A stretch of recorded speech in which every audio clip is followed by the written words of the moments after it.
So hello my dear brothers, and in today's brand new video guys, I just wanna show you how to start a German civil war in Kaiserredux. It's gonna be some type of guide, so if you enjoy it, put the like on this video and leave your comments below. With that being said, let's start our guide, and as always, enjoy. I'm gonna give you a piece of advice at the beginning of our campaign, so if you wanna play as the socialist Germany or any type of it, syndicalist, communist, I don't give a fuck. So my advice is gonna be simple. Just build everything and do everything to build the Western Germany where you will uprise. Like build military factories, civilian factories, infrastructure, whatever you like. Just build it on those lands. So on these blue lands you are going to uprise. Alsace-Lorraine with Nancy will go to the French communards, as well as Luxembourg. This piece will go to the Belgium, and you will live with just the western part of the Germany.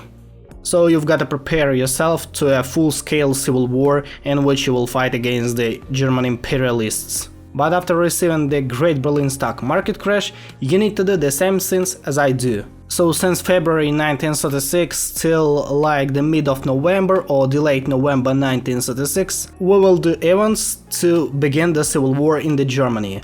So in fact from 1937 you will develop Germany in your own way, but the 1936 will be fully dedicated to begin the civil war. I said it to you because it's important to distribute time in the right way, playing as the Germany. The first event that we will see is run of the banks, and in this event you need to do nothing with the banks. In case of Middle Africa, well, it's optional, but if you wanna play as the socialist Germany, I can recommend you to do everything to collapse the Middle Africa. First, it would be logically to you to destroy the whole German colonies, and the second thing, well, it's gonna be funny to look on it, so yeah, we will send Göring to the Middle Africa, and I would recommend you to do the same. In case of financial troubles in the colonies, you need to dedicate as many resources to the colonies as they need. In events about agricultural crisis in Middle Europa, you need to pick the second option, so we shall not risk our Middle European ties, and we need to help our eastern colonies such as Ukraine, Belarus, Poland and other stuff. And you see that our country is falling apart.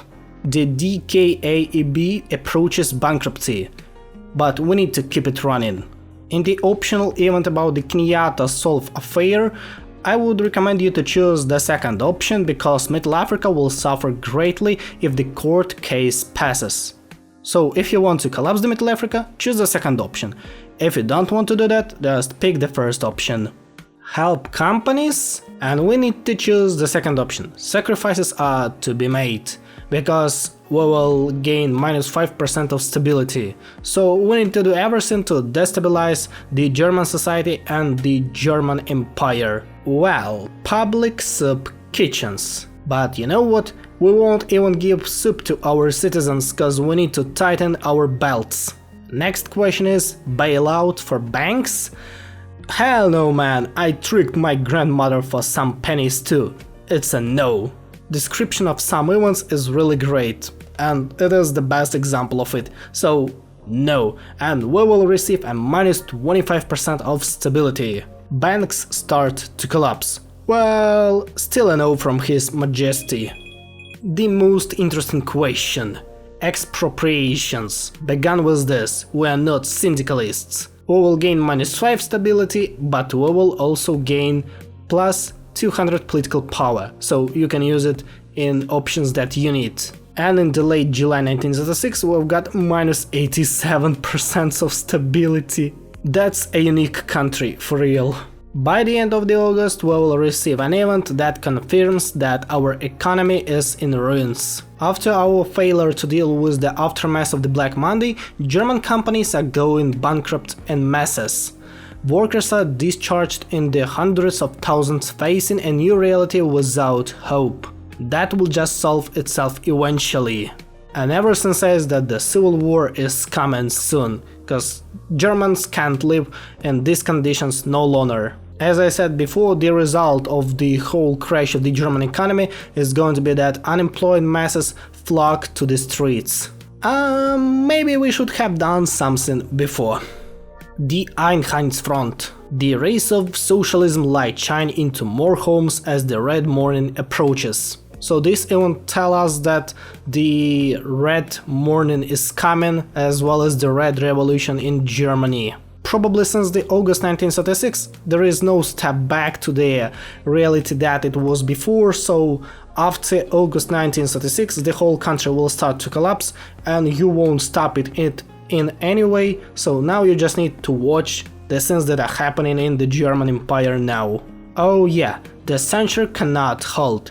The red morning has almost reached Germany doorstep. So that was the last event before the German Civil War starts. So in the first half of November or in the second half of November, it depends, you will receive an event about open rebellion, and in this event you will choose, will you play as the German revolutionary government or you will stay with the German Empire. So as the Civil War starts you will have 34 divisions, 14 military factories and 36 civilian factories. And after gaining victory in the Civil War, you will receive event about First Congress of the German Unions, on which you can pick any fraction that you want. So there will be no special conditions about, you know, how to get this pass or how to get this pass. No, there will be just an event with options to choose any pass that you like. Now your main goal is just to win the Civil War against the German Empire. Also, as I mentioned, France took their lands back, as well as the Luxembourg, and Belgium took Wallonia Luxembourg. What about Germans? They have lost everything, they've got like only two puppets left, it's Crete and it's Morocco. So Middle Africa as well as Deutsches Ostasien gained independence, as well as other stuff such as Kingdom of Ukraine, White Ruthenia, Kingdom of Lithuania, United Baltic Duchy and other stuff. The thing that I like in this Civil War is the fact that the Civil War is logically made. Let me explain. Of course, if you don't restructure your economy, you do not everything to repair it. Of course the whole country will collapse it one day, because people doesn't have work, country doesn't have money, the whole system is collapsing, you've got a huge debt and no money, so yeah, as the result you are going to collapse. Yeah, they have actually deleted the Goebbels pass, but victory of GSVP is still good option to go for, so I can recommend you to choose it if you want to have a cool experience playing as the socialist Germany. And don't forget that the only one option to get the socialist Germany except the Civil War is to be the occupation government. So to do that, first of all you need to play as the Commune of France, then conquer Germany, and only after that release the German occupational government and play as it. It's gonna be harder and it's gonna be realized only in 1940 or 1941, so that's too late to start your game, so I can recommend you to start just the German Civil War if you want to play as the socialist Germany, plus you will be independent, plus you will choose any option that you want. And it's just more logically, you know.